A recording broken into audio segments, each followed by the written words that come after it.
Good evening. My name is Claire McWilliams. I'm a Central Falls resident. Do I need to give my address? Yes, please. 535 Roosevelt Avenue. And I'm here tonight speaking to you as a 30-year veteran public school teacher. I have taught grades K through 12 throughout my 30 years. And I've seen how the conversation about keeping our schools safe has changed over that time. In 1999, when the Columbine students and teachers were murdered, those of us who go to work in schools every day were horrified. We were shocked. As teachers, we wondered whether we were going to be the next instructor who would be forced to give up their life for our students. The thought of letting more guns into our schools never crossed our mind. Fast forward 20 years, and here we still are with the problem even worse. In 2019 alone, there have been at least 43 instances of gunfire on or around school grounds. And with that, countless students, teachers, and parents are affected. No matter how a gun finds its way into our schools, it always takes a toll on our community and makes our learning environments less safe. And I might add, full of anxiety. I am now at a K through 3 school, and the other day the lights went out, and students were freaking out, wondering what was going on. And the lights it was just in the hallway, and somebody had flipped a switch, and they were panicked. We need to do everything possible to give young people the best education possible.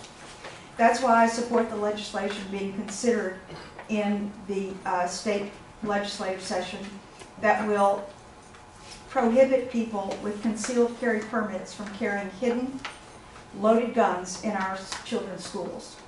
I really commend this city council for taking on this issue as a city. I have not heard of too many that have done it, and I think it sends a very good message that a community is in support of these bills. The best way to keep our schools safe is by enacting common sense measures that will keep guns out of our schools. Letting anyone with a concealed carry permit in some of the most sensitive places in Rhode Island does not make schools safer. In fact, it does the opposite. As our law enforcement have testified in front of the House and Senate Judiciary Committees in support of these gun laws, they do not want citizens being able to carry guns into the schools. A common argument I've heard from those who support allowing loaded concealed weapons in our schools is that it will add more protection, but that couldn't be further from the truth. It's been reported that armed civilians have even endangered law enforcement, delayed their responses, and posed a risk to innocent bystanders during active shooter crises.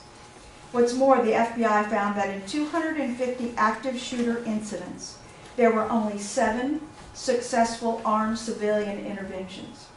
In contrast, unarmed civilians successfully intervened in 22 incidents.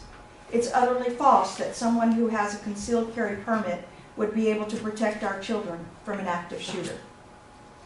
Allowing guns into school adds the risk of unintentional or intentional shooting, something no one wants to see.